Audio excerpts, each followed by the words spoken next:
आज हम लोग पढ़ने जा रहे हैं reasons for failure of Bohr's model. मतलब कि बोर मॉडल के फेल होने का क्या क्या रीज़न था। तो हमने पिछले क्लास में क्या पढ़ा, हमने पिछले क्लास में पढ़ा हाइजेनबर्ग्स का अनसर्टेनिटी प्रिंसिपल।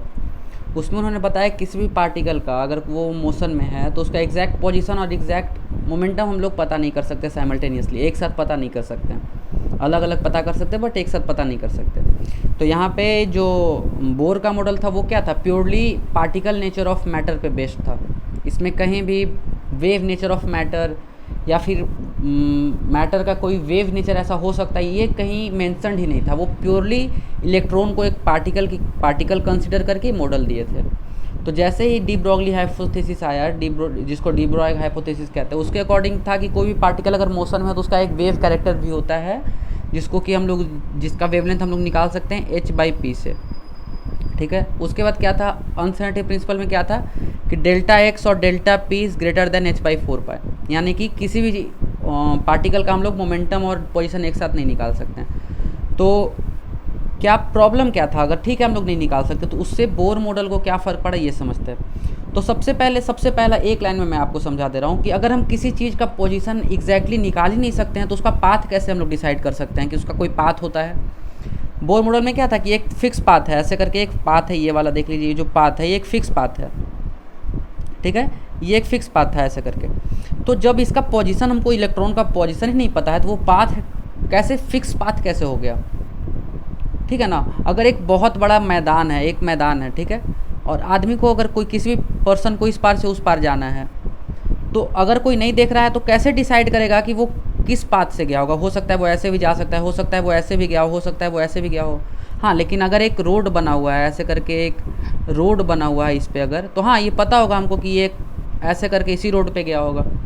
तो वही कॉन्सेप्ट यहाँ पे था कि अगर हम किसी चीज़ का पाथ ही नहीं पता है, किसी चीज़ का हमको फिक्स्ड पोजीशन ही नहीं पता है तो उसका पाथ आप कैसे डिसाइड कर सकते हैं। तो सबसे पहले ये ऑर्बिट का कॉन्सेप्ट, ये जो ऑर्बिट था, ऑर्बिट का कॉन्सेप्ट ही गलत हो गया कि ऑर्बिट फिक्स होता ही नहीं है, कोई फिक्स ऑर्बिट हो ही नहीं सकता है क्योंकि किसी भी चीज़ का पोजीशन ही पता नहीं है तो फिक्स्ड ऑर्बिट कहाँ से हो गया। बस इतना सिंपल सा बात था और इसी की वजह से उनका बोर मॉडल फेल हो गया।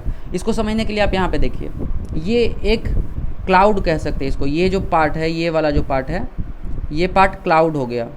ये बोर मॉडल के अकॉर्डिंग एक लाइन था, लेकिन हाइजेनबर्ग्स अनसर्टेनिटी प्रिंसिपल आने के बाद ये डिसाइड हुआ कि एक क्या बोल सकते हैं, एक वॉल्यूमेट्रिक मतलब वॉल्यूम में ट्रेवल करता है, ये कोई फिक्स पाथ पे ट्रेवल नहीं करता, ये एक एरिया इतना ज़्यादा वॉल्यूम में ट्रेवल करता है जिसको इलेक्ट्रॉन क्लाउड कहते हैं कि इतना दूर में कहीं भी इलेक्ट्रॉन हो सकता है। ये पूरा जो रीजन यहाँ पे भी हो सकता है, यहाँ पे भी हो सकता है, यहाँ पे भी हो सकता है, कहीं भी इलेक्ट्रॉन हो सकता है, यहाँ पे भी हो सकता है, यहाँ पे भी हो सकता है, यहाँ पे भी हो सकता है। इसका कोई फिक्स्ड पाथ नहीं है, ये पूरा इतना यहाँ से लेकर के यहाँ तक के रीजन में कहीं भी हो सकता है।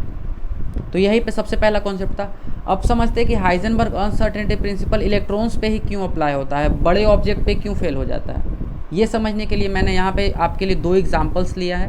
सबसे पहले ये समझ में आ गया कि क्यों फेल हुआ, तब समझते हैं कि वो 2 जगह अलग अलग क्यों काम करता है। जो हाइजेनबर्ग का अनसर्टेनिटी प्रिंसिपल है वो हर जगह क्यों नहीं काम करता है, वो सिर्फ माइक्रो ऑब्जेक्ट्स पे भी जो कि माइक्रोस्कोपिक हैं, जैसे कि जो इलेक्ट्रॉन है, जो प्रोटॉन है, जो न्यूट्रॉन है, ये सब पे ही क्यों काम करता है।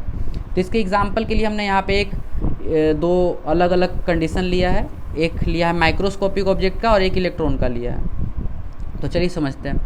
सबसे पहले मैक्रोस्कोपिक मतलब जो कि 10⁻⁻⁶ से बड़ा हो उसका रेडियस, ये हो गया माइक्रोस्कोपिक। तो चलिए इसका मास हम ले लेते हैं 0.1 kg यानी कि 100 ग्राम, और इसका वेलोसिटी सपोज ले लेते हैं 10 मीटर पर सेकेंड। नॉर्मल एक गेंद है, वो एक बॉल आप इसको मान सकते हैं। तो इसका delta x into delta P होना चाहिए h इंटू h/4π से ज़्यादा या बराबर। तो इसका चलिए हमको मोमेंटम तो पता है, मास पता है, वेलोसिटी पता है, तो पोजीशन का अनसर्टेनिटी हम लोग निकालते हैं कि पोजीशन में कितना अनसर्टेनिटी आ सकता है। तो डेल्टा एक्स निकालने के लिए क्या करना पड़ेगा, h/4π divide by delta P. तो डेल्टा पी कितना हुआ, delta P is equal to 0.1 into 10 is equal to 1 हो गया, 1 kg मीटर पर सेकेंड। ये हो गया इसका डेल्टा पी। h का वैल्यू हमको पता है, 4π का वैल्यू पता है और डेल्टा पी का वैल्यू पता है। तो डेल्टा एक्स का वैल्यू देखिए यहाँ पे कितना आया, 5.1 इंटू 10⁻⁻35 मीटर। ये लगभग 0 ही है, मतलब इसको 0 हम लोग मान सकते हैं। 5.1 इंटू 10 अगर -35 है, 35 मतलब समझ सकते हैं ना, कि इसका कोई वजूद ही नहीं है, मतलब बहुत ज़्यादा छोटा, इतना ज़्यादा छोटा है कि इसको हम लोग ज़ीरो मान सकते हैं। ये नेग्लिजिबल है, माइक्रोस्कोपिक लेवल पे भी नेग्लिजिबल है। माइक्रोस्कोपिक लेवल भी 10⁻⁻12 के बाद नेग्लिजिबल माना जाता है।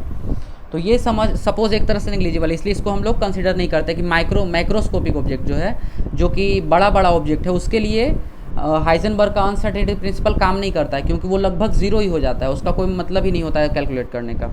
लेकिन अगर एक हम इलेक्ट्रॉन का केस लेते हैं, हमको इलेक्ट्रॉन का मास पता है और एक हाइड्रोजन एटम के फर्स्ट ऑर्बिट का वेलोसिटी पता है, हमने वेलोसिटी का फॉर्मूला तो पता ही होगा। वेलोसिटी ऑफ इलेक्ट्रॉन कितना होता है, 2.18 इंटू 10⁻6 इंटू Z/n ये होता है। तो हमने यहाँ पे Z और n दोनों का वैल्यू एक लिया, मतलब हाइड्रोजन के फर्स्ट ऑर्बिट का, तो उसका वैल्यू वेलोसिटी इतना आ गया 2.1 इंटू 10⁻6 मीटर पर सेकेंड। अब हम लोग यहाँ पे फिर से डेल्टा एक्स निकालते हैं, तो डेल्टा एक्स के लिए क्या था, h/4 pi into mass into velocity, ये हो गया p। इसको जब सॉल्व करते हैं तो आया 2.64 इंटू 10⁻11 मीटर। अब ये देख सकते हैं आपकी माइक्रोस्कोपिक लेवल पे ये नेग्लिजिबल नहीं है, वेवलेंथ के ऑर्डर का है। ये वेवलेंथ का ऑर्डर होता है 10⁻10, तो ये उसी ऑर्डर का है, ज़्यादा डिफरेंस नहीं है कि उससे 1000 गुना या 1,00,000 गुना छोटा है, ये लगभग उसी के आसपास का है, 4 या 5 गुना आगे पीछे है। तो इसको हम लोग नेग्लिजिबल नहीं मान सकते माइक्रोस्कोपिक लेवल पे। इसलिए इलेक्ट्रॉन के केस में हम लोग हाइजेनबर्ग का अनसर्टेनिटी प्रिंसिपल को मानना पड़ता है, और इसीलिए बोर का मॉडल फेल हुआ। क्योंकि नॉर्मल अगर हम ऐसा बात है तो हम किसी चीज़ का पाथ नहीं बता सकते ना। अगर ये हर जगह वैलिड होता तो हम लोग किसी चीज़ का पाथ हम लोग डिफाइन नहीं करते। हम लोग बुलेट का भी पाथ डिफाइन नहीं करते, अगर कोई बुलेट ऐसे करके जा रहा है तो इसका भी पाथ हम लोग डिफाइन नहीं करते। लेकिन ऐसा तो नहीं होता ना, हम लोग बुलेट का पाथ डिफाइन कर सकते हैं, क्योंकि वो बड़ा ऑब्जेक्ट है, माइक्रोस्कोपिक है, मतलब मैक्रोस्कोपिक, माइक्रो नहीं मैक्रोस्कोपिक है। मैक्रोस्कोपिक मतलब होता है 10⁻6 से, जिसका 10⁻6 से रेडियस जिसका बड़ा हो।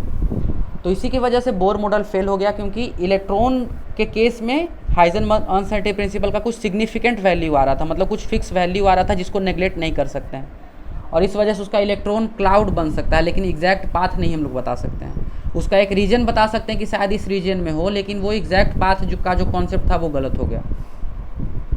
ठीक है, तो यहाँ पे देखिए लिखा है कि हाइजेनबर्ग का जो अनसर्टेनिटी प्रिंसिपल है वो वैलिड है माइक्रोस्कोपिक ऑब्जेक्ट के लिए, but invalid for macroscopic objects. Macroscopic के लिए जो 10⁻6 से जिसका रेडियस बड़ा है उसके लिए वैलिड नहीं है, और माइक्रोस्कोपिक के लिए वैलिड है। तो वही लिखा है कि so we can't find exact position of electron in an atom, that means the orbit can't be traced and the concept of fixed orbit is not true. तो जब ऑर्बिट को हम ट्रेस नहीं कर सकते तो ये फिक्स्ड ऑर्बिट का कॉन्सेप्ट ही गलत है। इसके वजह से बोर मॉडल ऑफ एटम को नेग्लेक्ट किया गया, और आगे जाकर के पढ़ा गया wave mechanical model of atom, जो कि आज तक वैलिड है, और हम लोग उसी के मतलब वही मॉडल के अनुसार आगे स्टडी करेंगे, और वही मॉडल आज तक फॉलो हो रहा है। तो आज के लेक्चर में इतना ही रहेगा, और नेक्स्ट क्लास में हम लोग फिर पढ़ते हैं wave mechanical model of atom. उसके बाद क्वांटम नंबर्स पढ़ेंगे, क्वांटम नंबर्स कैसे आता है वो भी पढ़ेंगे, स्क्रॉडिंगर वेव इक्वेशन हम लोग को भी पढ़ना है। तो इस टॉपिक से रिलेटेड अगर कोई भी डाउट हो तो कमेंट में आप पूछिए, हम लोग जितना जल्दी हो सके उसको क्लियर कर देंगे। तो आज के लिए इतना ही रखते हैं, मिलते हैं अगले क्लास में।